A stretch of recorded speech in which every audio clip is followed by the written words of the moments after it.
most of them have lost their faith.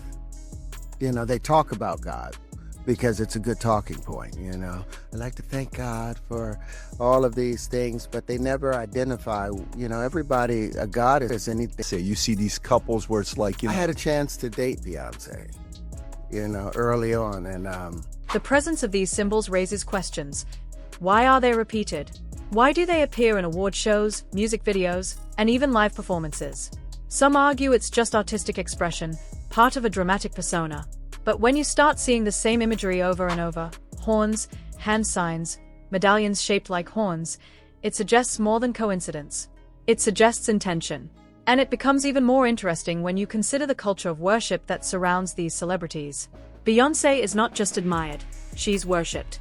Her fans, the Beehive, will attack anyone who even slightly criticizes her. We had a conversation, you know, and I ended up talking to the other girl inside of, you know, Destiny, the girl with the blue eyes.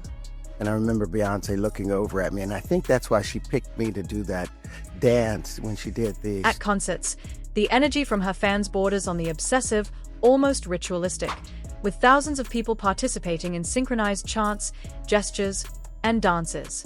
This is not casual fandom, it's devotion. And that level of devotion is often associated with figures who wield immense influence over people, both on stage and off. Terrence Howard's perspective adds even more weight to this conversation.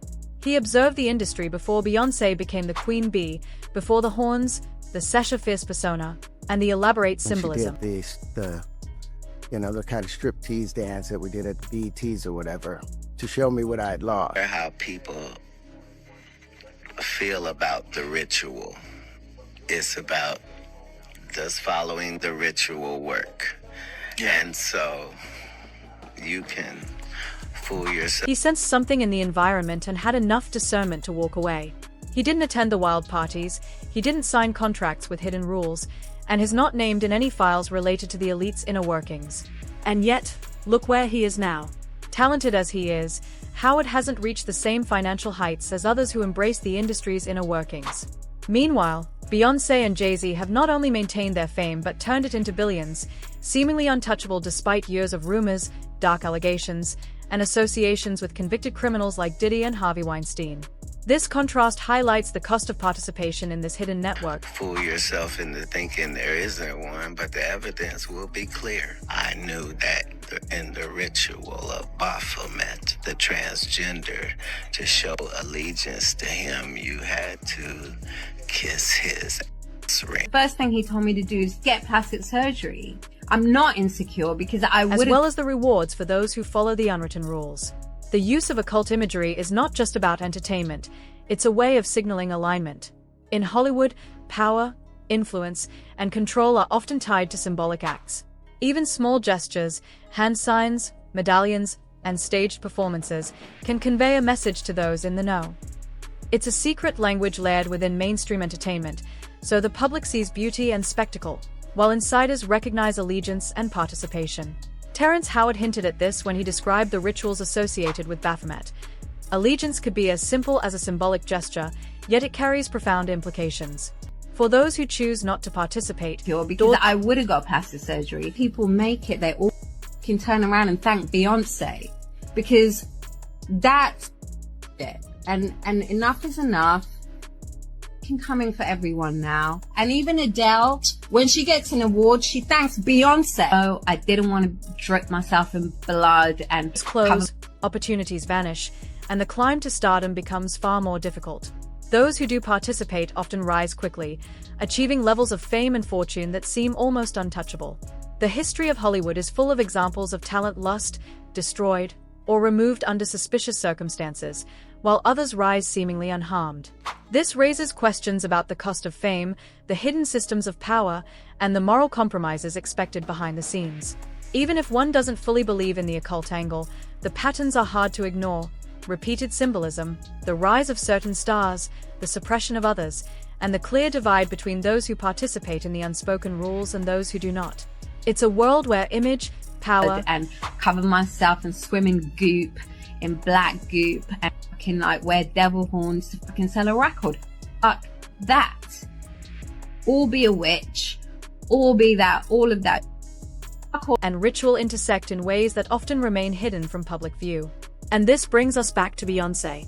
Her success cannot be separated from the carefully crafted imagery, the control over her narrative, and the devotion of her fans. Whether it's the visuals in her videos, the symbolism in her performances, or the network of relationships she maintains, everything contributes to a larger system of influence.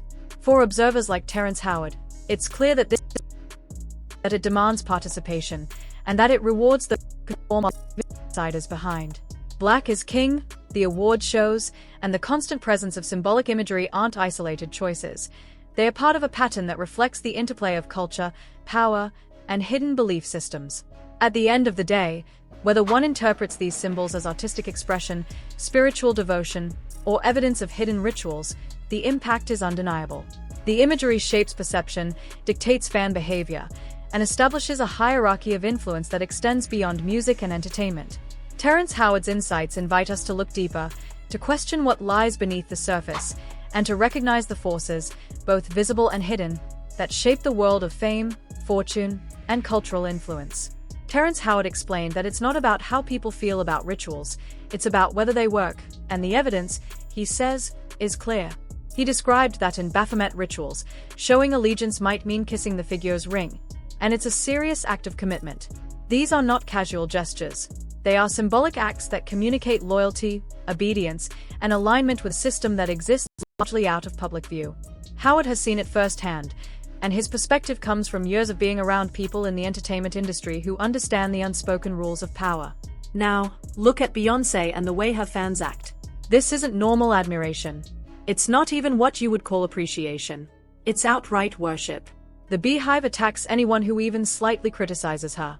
Social media explodes at the mention of a minor misstep or comment, and her fans' energy at concerts can feel almost possessed, like a communal trance.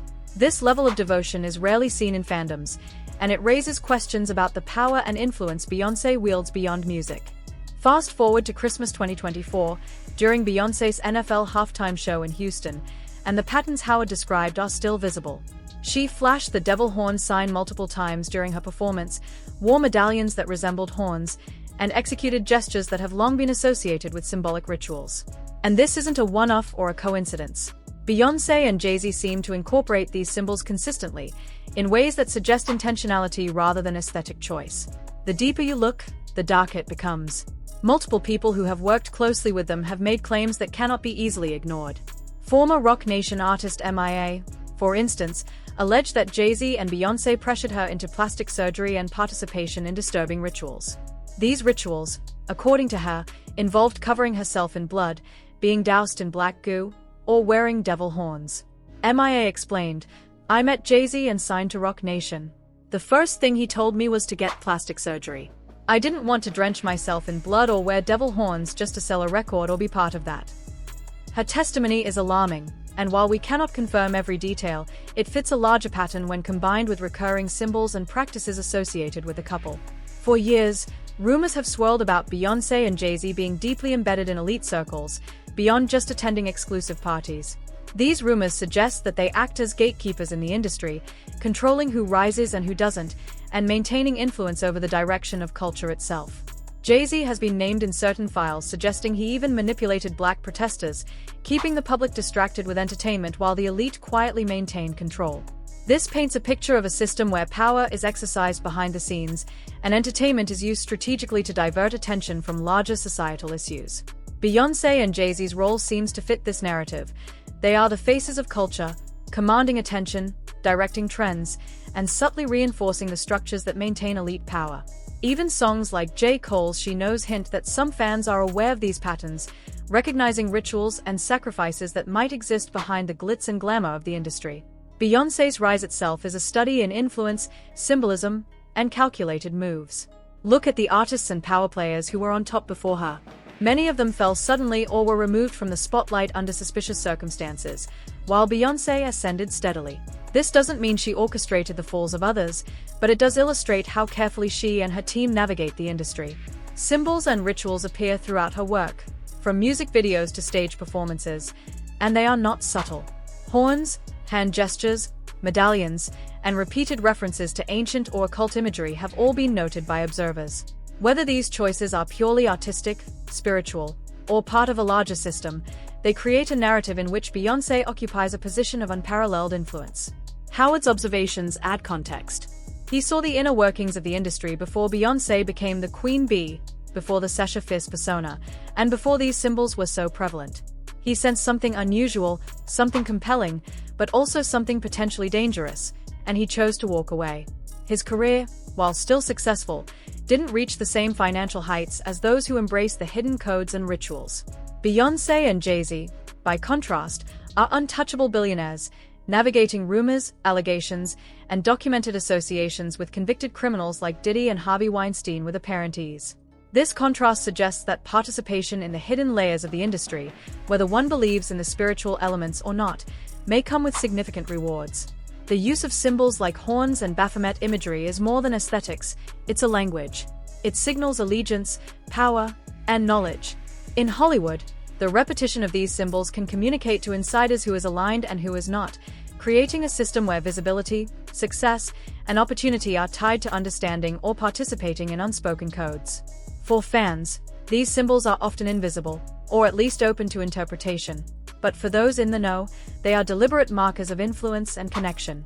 The rituals Howard described, from kissing the ring of Baphomet to other acts of allegiance, illustrate the seriousness with which these systems are maintained. It's a world where rules are unwritten, actions are symbolic, and deviation can cost a career. What makes this even more fascinating is the devotion it inspires. Beyoncé's fans, the Beehive, are not just loyal, they are fervent. Their energy, their protective nature, and the almost ritualistic participation in her performances suggest that the influence of these symbols extends beyond the artists themselves to shape the behavior of entire communities. It's as if the imagery and symbolism have real-world effects, conditioning admiration into a form of devotion that reinforces the power structure. Howard's insights remind us that this is not merely about fandom or celebrity culture, it's about influence, belief systems, and the ways power circulates in industries that many of us only see from the outside. Finally, when we look at the larger picture, Beyoncé and Jay-Z's influence, the recurring rituals, the alleged pressures on artists like MIA, and the presence of symbolic gestures form a pattern that is difficult to dismiss. Whether interpreted as artistic choice, spiritual alignment, or part of a larger hidden system, the impact is tangible. These patterns shape careers, control perception, and create a hierarchy that extends beyond entertainment. Howard's perspective encourages us to pay attention, to observe the symbols, and to question the connections between fame, influence, and hidden practices.